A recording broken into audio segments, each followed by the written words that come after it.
time you spend with people outside your household and of course, being outdoors. At that final Downing Street briefing, the Prime Minister also warned that the relaxations could be reversed. The Chief Medical Officer for England, Professor Chris Whitty, said there would be an uptick in the virus if the public returns to their normal routines.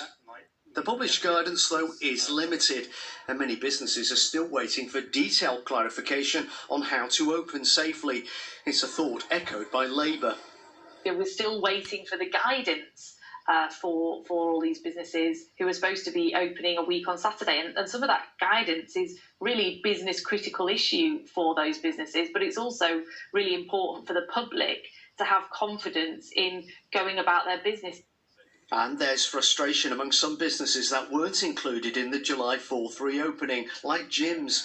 Leisure bosses say their facilities are vital to maintain immune systems and ward off the virus. Restrictions are still varied across the UK. In Scotland, the 2-metre rule remains in place for now.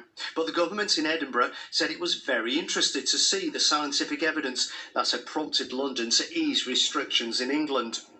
The First Minister, Nicola Sturgeon, will provide more details about easing lockdown restrictions later today. While in Northern Ireland, as of yesterday, up to 6 people can now meet indoors.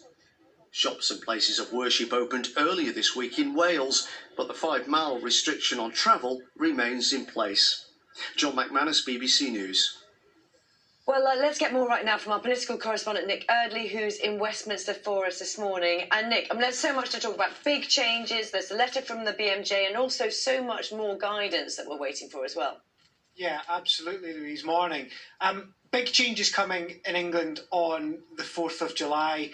Things will start to feel, I think, a bit like what the government thinks the new normal is going to look like, with pubs open, with those new rules, with restaurants getting back open, tourism starting up again. So we are going to see some pretty big changes in just over a week's time. However, there was a real note of caution from the experts yesterday. It really struck me in that press conference last night that the Prime Minister was talking about caution. The Chief Medical Officer for England, Professor Chris Whitty, was saying if we don't take the mitigation measures, so the things that are supposed to stop us getting the disease again, even if we're within 2 metres of somebody, if they're not observed properly, then there could be another uptick in the virus. I think that's probably